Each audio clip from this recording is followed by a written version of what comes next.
Суроо берүүчүнүн сөз Масабиров Талабек Айтмаматовичке берилет. Мен мындай суроо жооп эмес, мен сунуш катары эле. Канат кеңеш. Беди мындай да биз мына спортчуларыбызга мына биздин өзүнүн мына желегибизди желбиреткен биз профессионалдык спортсмендерибизди дайыма кабинет министри дайыма колдоп келебиз. Азыр мына дагы ушу дене тарбия жана спорт жөнүндө мыйзамды өзгөртүү киргизүүдө буларга жана сыйлыктар боюнча анан жана акчалай деп чогуу беребиз деп атабыз. Анан эки мыйзамды бириктирип экинчи окууда бир кылып келели деп атабыз. Бул биздин спортчуны колдоо иретинде да. Бирок биздин ошо спортсмендерибизге шарт жок. Анан мына азыр спорттук жанагы врачтар, спортивный врач деп коет. Биздин спортчулар бүт мынау строительный поликлиникада медосмотрда ошол жерге барат. А жерде общепит бүт бар эле болгондон менен строительный поликлиника барат.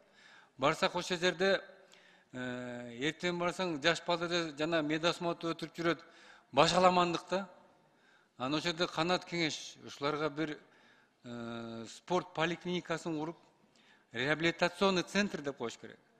Бул мындай дейм спортту профессиональный спортсмен бул мындай да спорттук жаракаттарды алып ушу дүйнөнүн чемпиону болоюн, Кыргызстан желегин желбиретейин деп өзүнүн ден соолугуна зыян келтирип, жана спорттук жаракаттарды алганда реабилитация жок.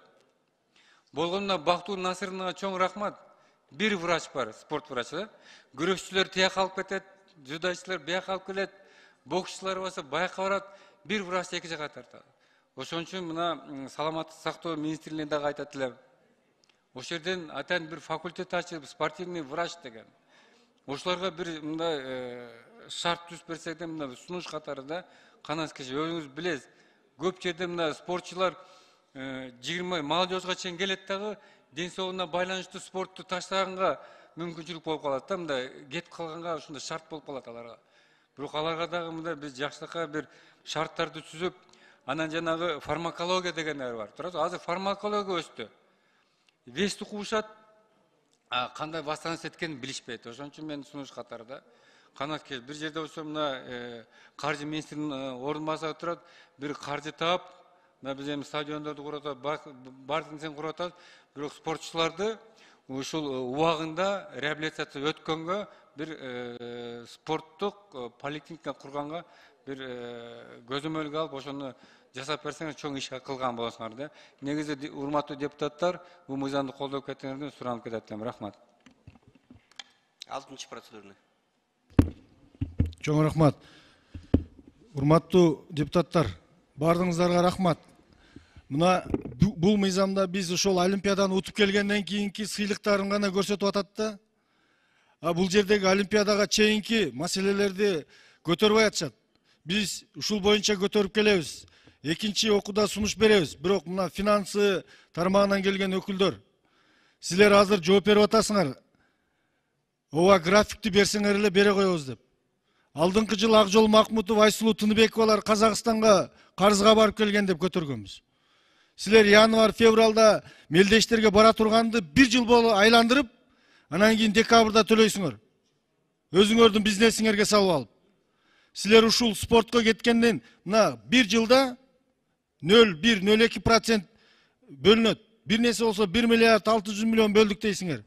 Анын 1 миллиардты айлыкка кетет. Кыргыз спорту дүйнөгө бизди даңкыбызды чыгарып атат, силер кайдыгер отурасыңар. Ушул боюнча көтөрсөңөр болмок. Олимпиадага чейин кандай даярдыктарды көрөбүз деп. Аз убакыт калды. Тамашалашпаш керек. Кыргыздын дүйнөлүк континент бириккен жерде, бүткүл дүйнө чогулган жерде намысыбызды коргоп аткан тармакка пешенеңерди тырыштырып отурасыңар. Мындай мамиле болбош керек.